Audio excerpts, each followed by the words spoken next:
عزیز دوستو، بزرگ اور بھائیوں، اللہ تعالیٰ نے قرآن مجید میں ارشاد فرمایا کہ وَبَشِّرِ الَّذِينَ آمَنُوا وَعَمِلُوا الصَّالِحَاتِ، اے محبوب علیہ السلام خوشخبری دے دیں ان لوگوں کو جو ایمان لائے اور جنہوں نے نیک اعمال کیے، اَنَّ لَهُمْ جَنَّاتٍ تَجْرِي مِن تَحْتِهَا الْأَنْهَارُ، ان کے لیے جنت ہے، اور جنت وہ ہے جس کے نیچے نہریں بہہ رہی ہیں۔ اللہ تبارک و تعالیٰ نے اپنے محبوب کریم صلی اللہ تعالیٰ علیہ وسلم کے غلاموں کو خوشخبری سنوائی، اور سنوائی بھی حضور کے مقدس لبھائے مبارکہ سے۔ آپ انہیں خوشخبری دے دیں کہ ان کے لیے جنت ہے، باغات ہیں، اور باغات وہ ہیں جن کے نیچے نہریں رواں دواں۔ لیکن کن لوگوں کو؟ جو ایمان لائے اور جنہوں نے نیک اعمال کیے۔ کچھ نہ کچھ انسان کو نہ عمل کرنا چاہیے۔ وہ جو عمل ہے نا، کوئی بندہ اپنے عملوں سے جنت میں نہیں جائے گا، جنت میں خدا کے فضل سے جائے گا۔ لیکن یہ جو اعمال ہیں نا، یہ سبب بنیں گے اللہ کی رحمت کا، یہ ذریعہ بنیں گے خدا کے کرم کے متوجہ ہونے کا۔ جب ہم نیک اعمال کریں گے تو اس عمل کی وجہ سے رحمت ہوگی، اور وہ رحمت ہمیں اللہ کے قریب بھی لے جائے گی، اور اس رحمت کی برکت سے رب جنت بھی عطا فرمائے گا۔ ہمارے ہاں یہ ہوتا ہے کہ ہم زیادہ تر چیزوں کو تقریر سننے کی حد تک لیتے ہیں، اچھی نصیحت کا لطف ضرور حاصل کرتے ہیں، اچھے جملے کو اپنے دل میں اس کی فرحت ضرور محسوس کرتے ہیں، لیکن عمل کی طرف نہیں بڑھتے۔ اس کا نقصان یہ ہوتا ہے کہ یہ معاذ اللہ ایک باقاعدہ شعبہ بن جاتا ہے کہ میں نے بڑی خوبصورت تیار کر کے تراش خراش کر کے بات کرنی ہے، بڑی عمدہ کرنی ہے۔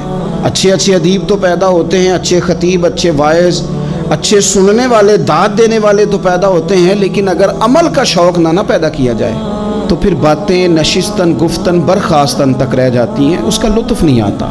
پھر تو تقریریں ہو رہی ہیں، ہوتی ہیں اور ہوتی رہیں گی۔ نتیجہ کیا نکلا؟ جو آدمی کہتا ہے میں اتنے سالوں سے تقریر سن رہا ہوں، تو سوال یہ ہے کہ بھئی اتنا سننے کے بعد تم سنورے کتنا؟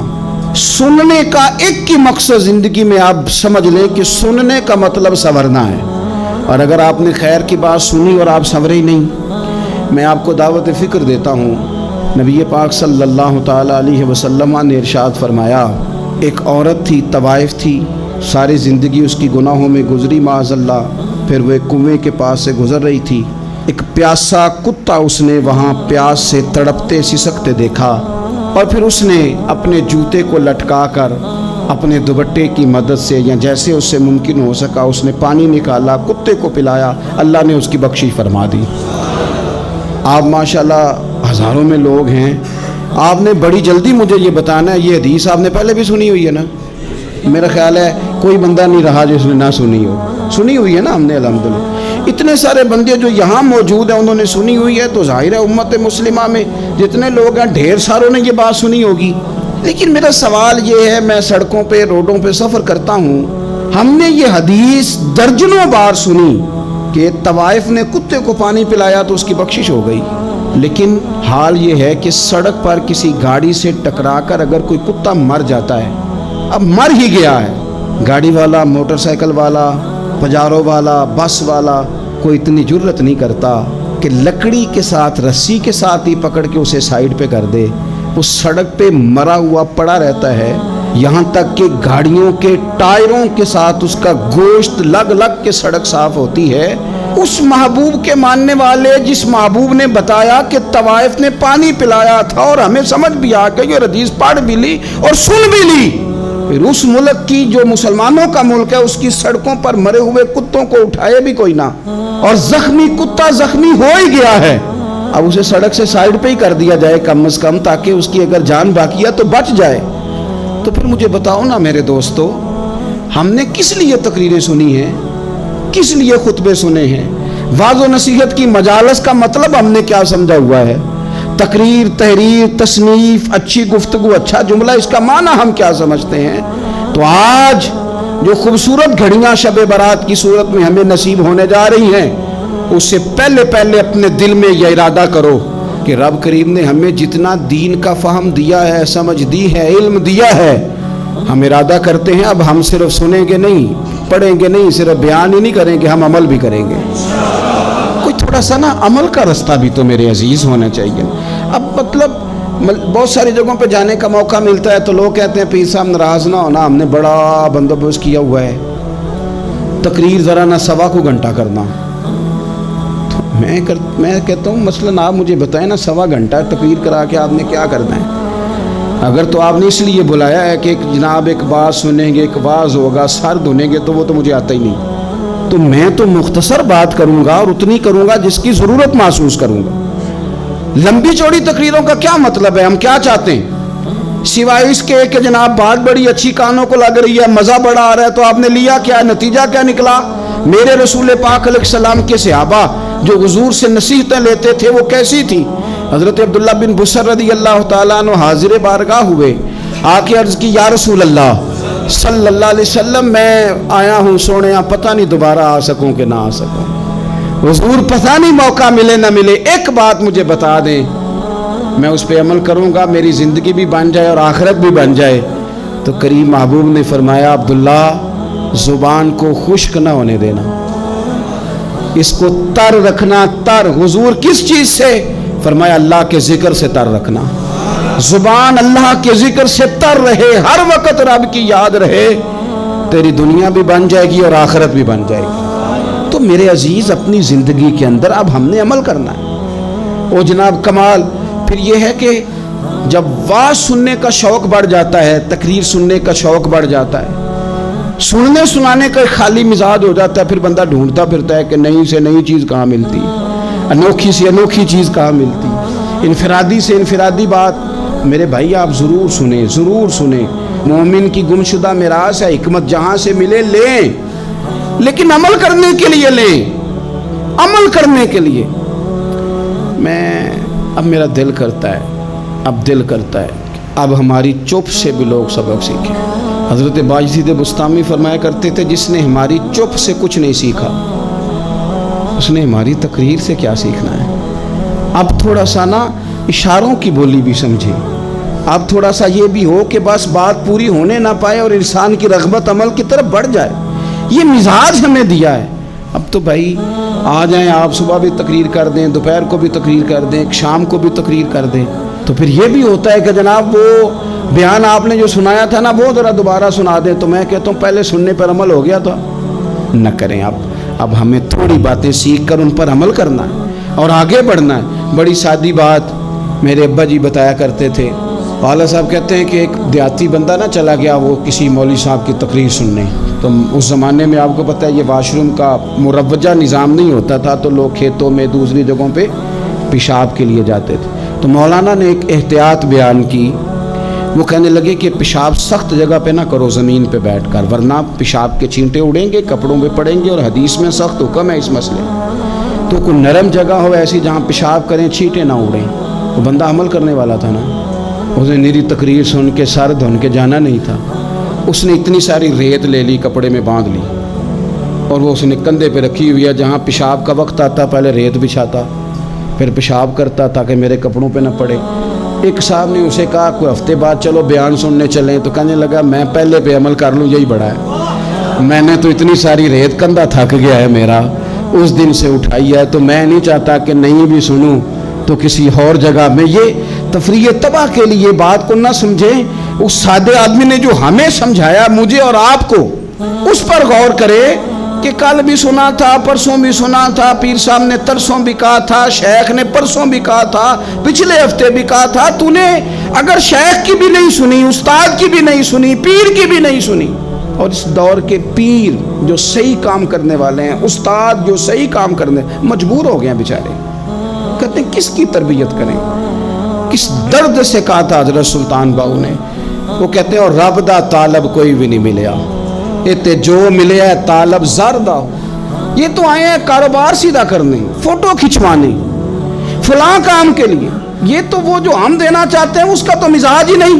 پہلے بھی میں نے کہا تھا، پھر کہتا ہوں مجھے شوق نہیں ہے، خدا مجھے معاف کر دے اس دن سے پہلے جس دن یہ شوق ہو کہ میں سویرے جاؤں گا تو نوٹ لاؤں گا، تو شام جاؤں گا تو نوٹ لاؤں گا۔ یہ شوق نہیں ہے، طبیعت نہیں ہے، من نہیں چاہتا، لیکن یہ کہ یہاں بھی آ جائیں خطاب کر دیں یہاں بھی، او خدا کے بندو ہم کہاں اس قابل ہیں ہم خطاب کریں؟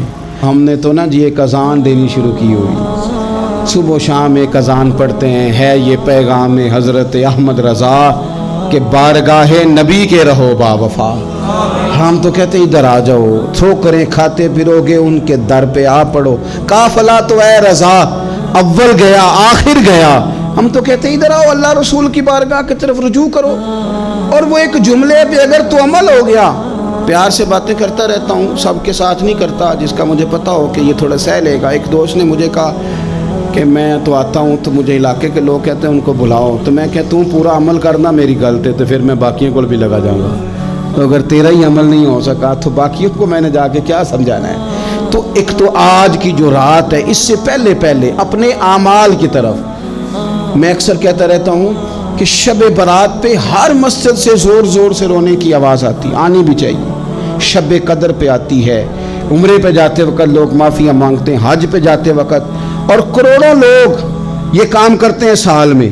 اگر 25 لاکھ 26 لاکھ آدمی یا 50 لاکھ آدمی حج کرتا ہے اور وہ جانے سے پہلے معافی مانگ کے گیا، توبہ کر کے گیا ہے، اور کروڑوں لوگ ہیں جو شب قدر میں ہیں، شب برات میں ہیں، اور انہوں نے کھل کے توبہ کی ہے، تو پھر میرے بھائی سویرے کرپشن ختم ہونی چاہیے نا ملک سے، سویرے 75% جھوٹ ختم ہونا چاہیے نا۔ ساری رات تو لوگوں نے توبہ کی تھی، صبح 80% حقوق العباد کا مسئلہ حل ہونا چاہیے تھا کہ نہیں ہونا چاہیے؟ صبح ملاوٹ بہت حد تک ملک سے ختم ہونی چاہیے۔ تو کیا ہم نے سمجھ لیا ہے؟ ہم نے یہ سمجھا ہے کہ شب برات پہ بھی بس ایک رسم ادا کرو، آؤ تھوڑی توبہ کرو چھٹی کر جاؤ، آئیے شب قدر تو توبہ کرو چھٹی کر جاؤ۔ کیا یہ ہم نے مطلب سمجھ لیا؟ حج کرنے گئے، رب کی بارگاہ میں حاضر ہوئے، رسول کریم کی بارگاہ سے بھی جو ہو کے آ جائے اور بدلے ہی نہ، وہاں تک جائے اور بدلے ہی نہ۔ مدینے گئے، کعبے گئے، کربلا گئے، جیسے گئے تھے گھوم پھر کے ویسے ہی آ گئے۔ نتیجہ کیا ہے؟ اپنی زندگی نتیجہ خیز بنائیں۔ آج اس خوبصورت موقع پر جب شب برات ہمارے سامنے کھڑی ہے، اپنے ذہن میں تہیہ کریں کہ اب ہم نے بدل جانا ہے۔ شوگر ہو جائے تو بدلنا پڑتا ہے، اللہ معاف کرے چینی چھوڑنی پڑتی ہے، من پسند مٹھائیاں چھوڑنی پڑتی ہیں، بدلنا پڑتا ہے۔ بلڈ پریشر ہو جائے تو یارو بدلنا پڑتا ہے۔ اگر انسان کو خدا نہ خواستہ کوئی مرض لگ جائے تو بدلنا پڑتا ہے۔ اولاد پیدا ہو جائے تو بدلنا پڑتا ہے۔ گھر میں بیٹیاں پیدا ہو جائیں تو بوڑھے باپ کو بدلنا پڑتا ہے۔ بال سفید آ جائیں تو پھر بھی تو بدل جانا چاہیے نا۔ انسان کی عمر 40 سال ہو جائے تو پھر بھی تو بدل جانا چاہیے۔ شب برات پہ توبہ کرے تو پھر بھی تو بدل جانا چاہیے۔ اب بدل جائیں، اب ہم بدل جائیں۔ اب نہ درد ہوتی ہے، گاڑی میں بیٹھیں تو کمر پہ درد ہوتی ہے، اب ہم بدل جائیں۔ اب لوگ بتاتے ہیں تیرے بال سفید ہونے لگ گئے، اب ہم بدل جائیں۔ اب لوگ ہمیں کہتے ہیں بچے جوان ہو گئے، اب ہم بدل رہے نا یارو۔ اب لوگ ہمیں کہتے ہیں کہ اوخو اب تو آپ اٹھتے وقت زمین پہ پہلے ہاتھ رکھتے ہیں پھر اٹھتے ہیں، اب بدل نہ جائیں۔ اب محسوس ہوتا ہے کہ نیند گہری نہیں آتی، اب محسوس ہوتا ہے کہیں کہیں جسم میں تکلیف ہے، اب بدل نہ جائیں۔ اب نہ کئی کلاس فیلو چلے گئے دنیا چھوڑ کے، بدل نہ جائیں۔ اپنے بہن بھائیوں میں سے کئیوں کا جنازہ پڑا، بدل نہ جائیں۔ ہم میں سے کئیوں نے ماں باپ دفن کر دیے، پھول ڈال دیے قبروں پہ، بدل جائیں۔ اب وقت تھوڑا رہ گیا، اب کچھ تبدیلی کی طرف آئیں، اب توبہ صحیح والی کر لیں، اب استغفار دل سے پڑھ لیں، اب تبدیل ہو جائیں، اب اپنے اندر باہر کچھ تبدیلیاں لائیں، اب اپنے ظاہر اور باطن کو سنواریں۔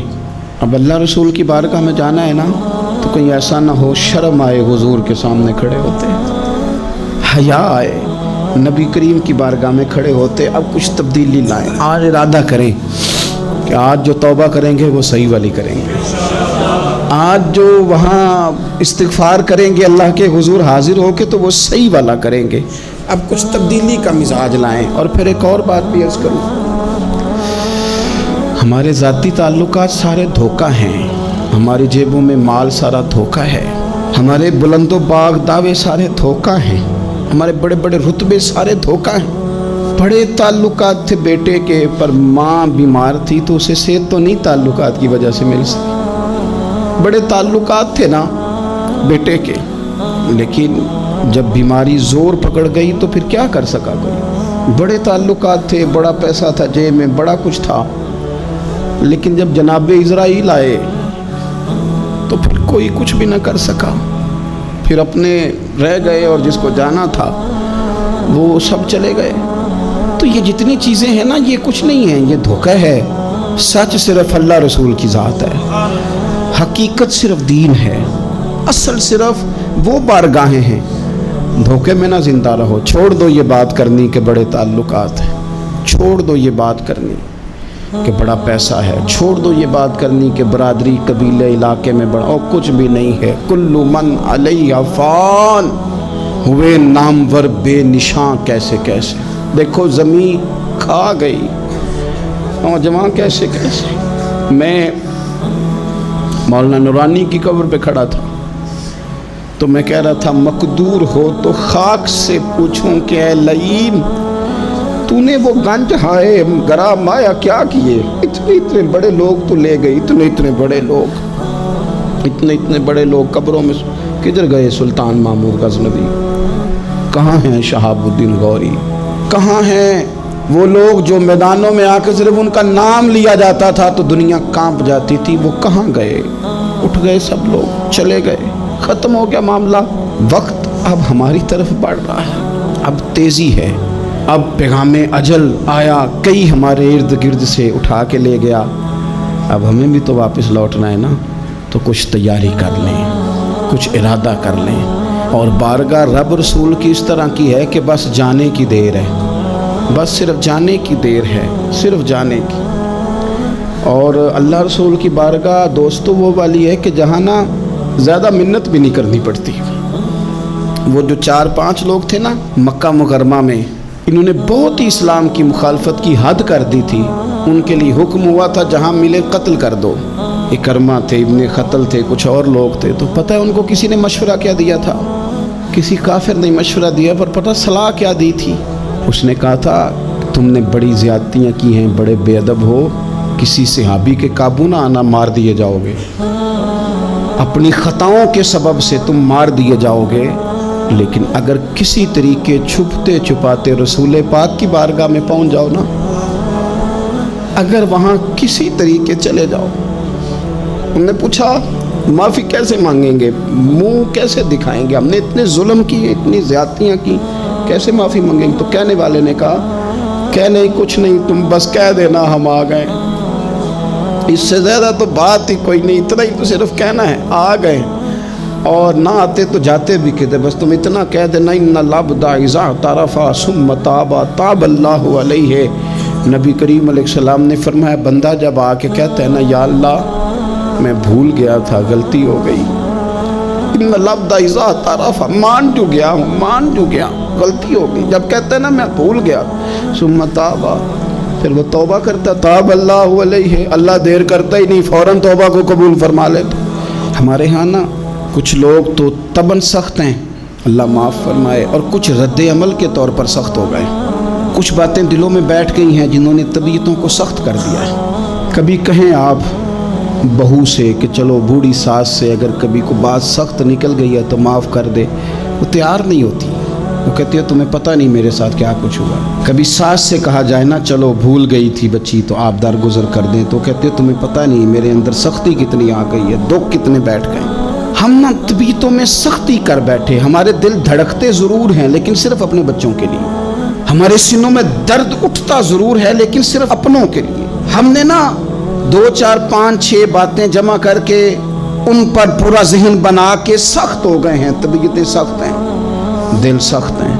میرے نبی پاک صلی اللہ تعالی علیہ وسلم نے فرمایا، یہ حدیث مسلم شریف میں موجود ہے، فرمایا جنت میں وہ لوگ داخل کیے جائیں گے جن کے دل چڑیوں کی طرح نرم ہیں، نرم دل کے لوگ، معاف کر دینے والے، جلدی مان جانے والے۔ ایک صاحب تھے اپنے بھائی سے ناراض ہو گئے اور انہوں نے رشتے سے انکار کر دیا. پہلے ان کے بیٹے کی وہیں پہ نسبت تھی, انکار کر دیا.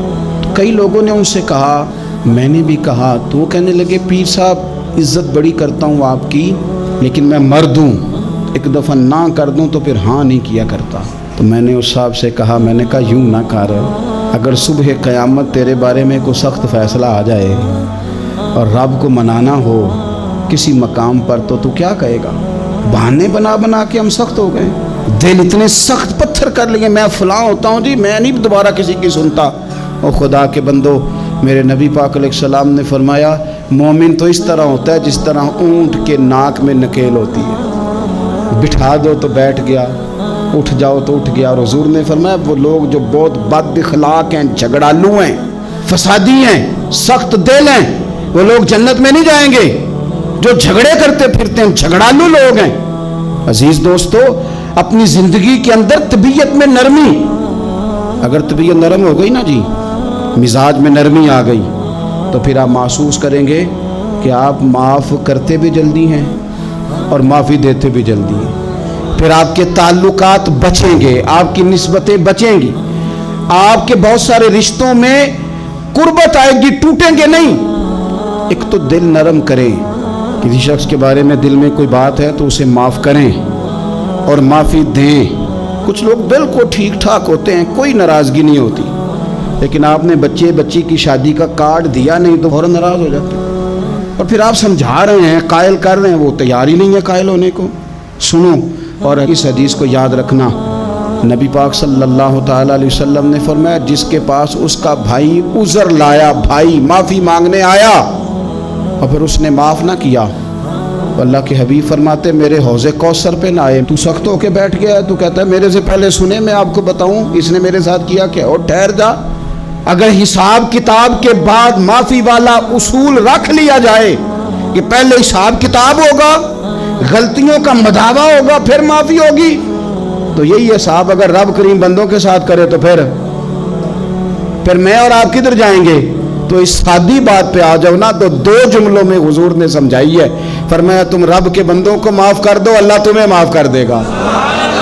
تو آج کی شب سے پہلے, آج کے دن سے پہلے, رمضان المبارک کے تشریف لانے سے پہلے اپنی طبیعت کے اندر ایسا ذوق لائیں, ایسی طبیعت لائیں کہ ہم نے معافی دینی بھی ہے اور معافی لینی بھی ہے.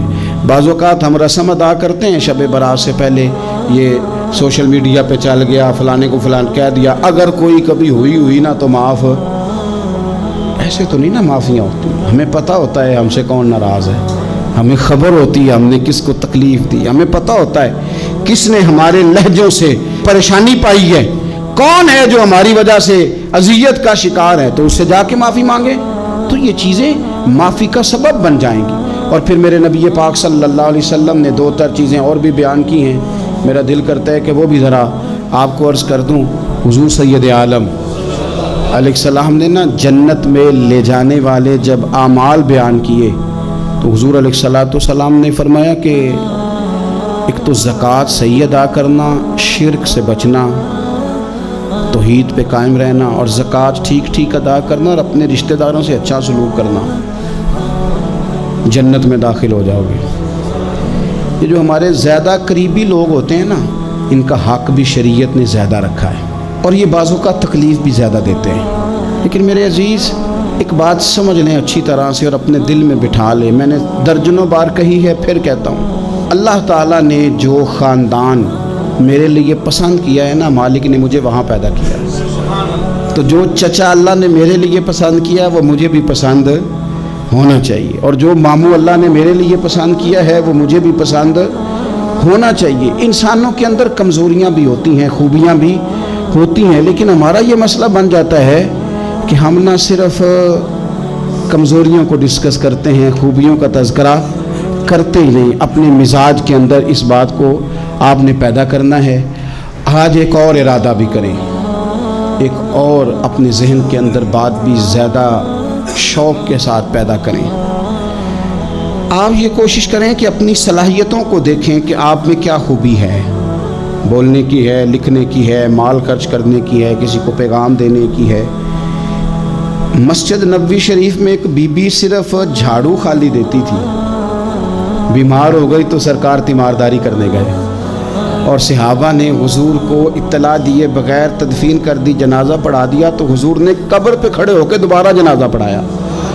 اپنے وجود کو بیکار نہیں رکھنا، اس سے کوئی کام لیں۔ اللہ فرماتے ہیں افحسبتم انما خلقناکم عبثا وانکم الینا لا ترجعون، فرمایا تم کیا سمجھتے ہو ہم نے تمہیں بیکار پیدا کیا ہے، اور کیا سمجھتے ہو تم نے لوٹ کر ہمارے پاس آنا نہیں؟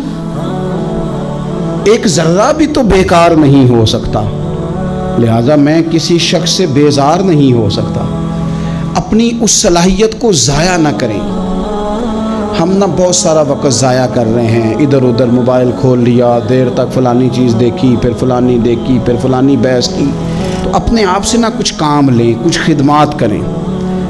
ہم زیادہ وقت لوگوں کا انٹرویو کرنے میں ضائع کرتے ہیں، دوسروں کی تفصیلات حاصل کرنے میں وقت ضائع کرتے ہیں، لوگوں کا دھیان رکھنے میں وقت ضائع کرتے ہیں۔ آج کے بعد اپنا دھیان رکھنا ہے، اپنی صحت کا دھیان رکھنا ہے، اپنے معاملات کا اپنے اوپر تھوڑی توجہ دینی ہے، کوشش کرنی ہے کہ کس حد تک ہم اپنی صلاحیت سے فائدہ لے کے کسی کا کچھ نفع کر سکتے ہیں تو وہ نفع کریں، اپنے وجود کو نفع بخش بنائیں۔ حدیث پاک سنیں گے تو آپ محسوس کریں گے کہ اللہ کتنے اجر دینے والا ہے۔ نبی پاک علیہ السلام نے فرمایا جس نے دین کے رستے میں اتنی دیر بھی قتال کیا، لڑا اتنی دیر جتنی دیر اونٹنی کا دودھ دھونے میں لگتی ہے، اتنا تھوڑا وقت بھی دین کے لیے اگر کوئی نکلا، جد و جہد کی، قتال کیا، لڑا، فرمایا اس بندے کو بھی اللہ جنت عطا فرما دے گا۔ اتنا تو کام کرے نا، اتنا تو کام کرے۔ اور حضور علیہ السلام نے رغبت دلائی، یعنی جتنا بھی عمل، حضور فرمانے لگے کسی عمل کو چھوٹا نہ سمجھنا، کچھ نہ ہو سکے تو اپنے بھائی سے مسکرا کے میلی لینا، اللہ اس پر بھی صدقے کا ثواب عطا کر دے گا۔ اور نبی پاک علیہ السلام نے فرمایا دوزخ سے بچ جاؤ صدقہ دے کے۔ خیال آتا تھا یا رسول اللہ کتنا کو دیں؟ تو فرمایا خشک کھجور کا ایک ٹکڑا، یعنی پوری کھجور بھی نہیں، خشک کھجور کا ایک ٹکڑا بھی خیرات کر کے بچ سکتے ہو تو وہ کر کے ہی صدقہ دے کے اللہ کے عذاب سے بچ جاؤ۔ معنی کیا ہے ان ساری روایتوں کا کہ کچھ کرو تو صحیح نہ، کچھ کرو تو صحیح نہ۔ ہمارے ایک بزرگ تھے تو کرونا کے دنوں میں انہوں نے ایک جملہ کہا، کہنے لگے یہ کرونا پتہ تمہیں کیا کہنے آیا ہے؟ کہنے آیا ہے کہ بیماریاں آ رہی ہیں، حالات خراب ہیں، یہ کرونا نہیں، یہ کہتا ہے کچھ کرو نا، کچھ اللہ اللہ کرو نا، فارغ نہ بیٹھو، دیکھو کیسے لوگ ڈھیروں کے ڈھیروں اب جا رہے ہیں۔ اب کچھ کرنا ہے انشاءاللہ تعالی، اب کچھ وقت ضائع نہیں کرنا، اور زندگی میں کچھ، میں کہہ چکا ہوں کہ ایک بندے کو بھی اللہ نے بیکار نہیں پیدا کیا، ہم نے خود اپنے آپ کو بیکار کر لیا۔ اپنے آپ کو بیکار نہ کریں۔ جب رب کہتا فحسبتم انما خلقناکم عبث، کیا تم سمجھتے ہو میں نے تمہیں بیکار پیدا کیے؟ آپ لوگ بڑے کام کے ہیں، بس اپنے آپ کو پہچانے۔ اقبال کہنے لگے عجب نہیں کہ خدا تک تیری رسائی ہو، اور تیری نظر سے تو پوشیدہ ہے آدمی کا مقام، تو بندے کوئی نہیں سمجھ سکا تو وہاں تک تو کیسے جائے گا؟ اپنے آپ کو پہچانے۔ یہ جو کہتے ہیں نا مجھ سے کچھ بھی نہیں ہوتا، ناراض تو نہیں ہو جائیں گے؟ یہ کچھ کرنا نہیں چاہتے، یہ صرف ادھر ادھر دھیان رکھ کے ایک فوٹو چڑھا کے ادھر بھاگ ادھر اپنے نفس کو راضی کرتے ہیں۔ نفس بس کہہ رہا ہے آج یہ کر لو تو وہ کر لیا، ادھر دیکھ لو تو ادھر دیکھ لو۔ اس سے نکلیں، مثبت، مضبوط، مستحکم ارادے کریں اور پھر چل نکلیں۔ لڑنا شرط ہوتا ہے، جیتنا شرط نہیں ہوتا۔ تاریخ یہ نہیں دیکھتی کہ جیتا کون کون، تاریخ یہ دیکھتی ہے کہ لڑا کون کون، میدان میں کون کون رہا۔ اللہ بدر میں کامیابیاں دیتا ہے، احد میں کئی دفعہ کہتا ہے واپس پلٹو، خندق آئے گی تو پھر کامیابیاں مل جائیں گی، خیبر آئے گا تو پھر کامیابیاں مل جائیں گی۔ تو اس لیے ہمیشہ جیتنا ہی ضروری نہیں، لڑنا ضروری ہے۔ ہمت کریں، کوشش کریں۔ اللہ تعالیٰ آپ سب کو جزائے خیر عطا فرمائے۔